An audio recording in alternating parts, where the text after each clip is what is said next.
Can everybody hear me? We can, thank you. Okay. I'm Dorcas Farmer. I'm a resident of Cambridge for 40 years and Milton Road for over 25. So I feel I have some information.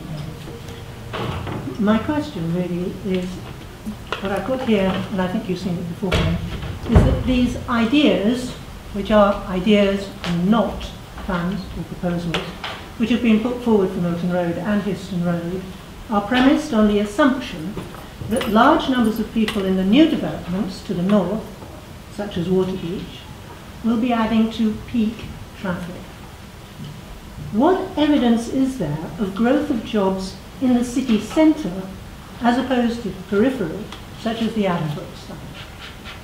That's my question. Thank you. I think we'll take that now. So if we could ask Graham Hughes to respond in terms of the issues you've raised about Waterbeach and jobs growth. Thank you, Chairman. I think probably in opening on that question, I'd say the Milton Road, indeed the other proposals, are not premised just on the point that you've made. It's actually on growth in the area generally, in the Greater Cambridge area and indeed beyond. Many of those people are coming into Cambridge for a variety of purposes, not just work, but leisure and other activities as well. And it's also premised on the fact that there is significant congestion within Cambridge and on the key radial routes already. So there are a variety of things there which are driving the need to improve access into Cambridge, and particularly improve access into Cambridge by means other than the car. But then specifically on the point you make about evidence, there is a significant amount of new employment land that's allocated and intensification that's already taken place, so allocated in the local plans. Some of that's on the periphery, but that doesn't necessarily mean people can always go around. Sometimes people need to go through the city to get to those locations. The other thing I'd say, Chairman, is there's also a significant amount of intensification of existing land uses which is creating more employment. So particular examples of that would be the CB1 area, where there were employment uses there, but significant extra employment to be created on the same land, on the station. Sorry, I apologise. Yes, around the station. So for all of those reasons, we believe that there is going to be continuing growth, and all of our modelling suggests that that's the case. That there's an existing problem, and so we need to deal with all of those issues. And on that basis, we put forward proposals in the City Hall Harwich. Okay, thank you. And second, Barbara Taylor also on Milton and Histon Roads. Barbara? Yep.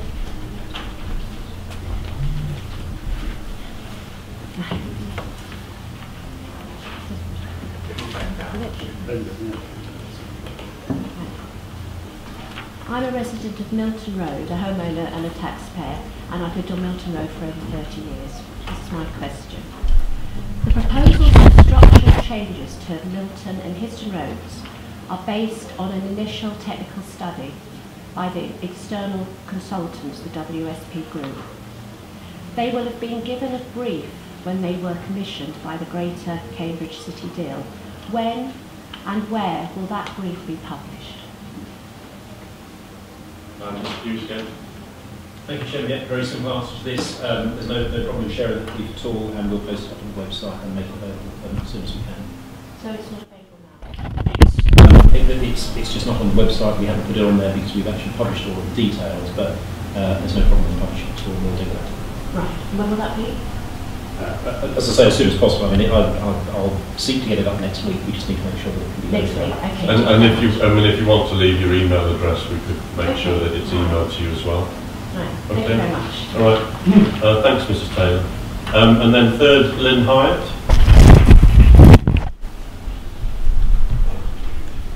Thank you, Lynn. Hello again.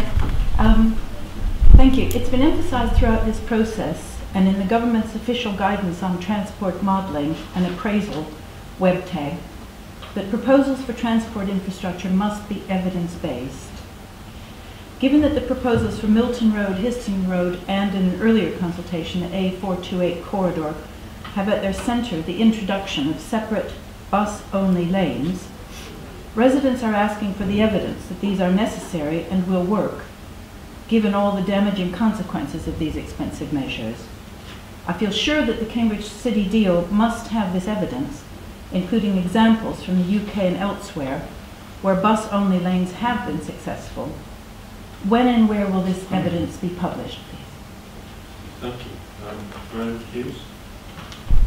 Chairman, I think I've answered this question in a variety of ways by mentioning the busway as our sort of key local example. So there is plenty of evidence from around the world that significant change, and particularly around high quality services, whether it be bus-based or indeed rail-based, if you improve the quality of the services, reliability, frequency and so on, you can get significant increases in patronage and usage at a local level.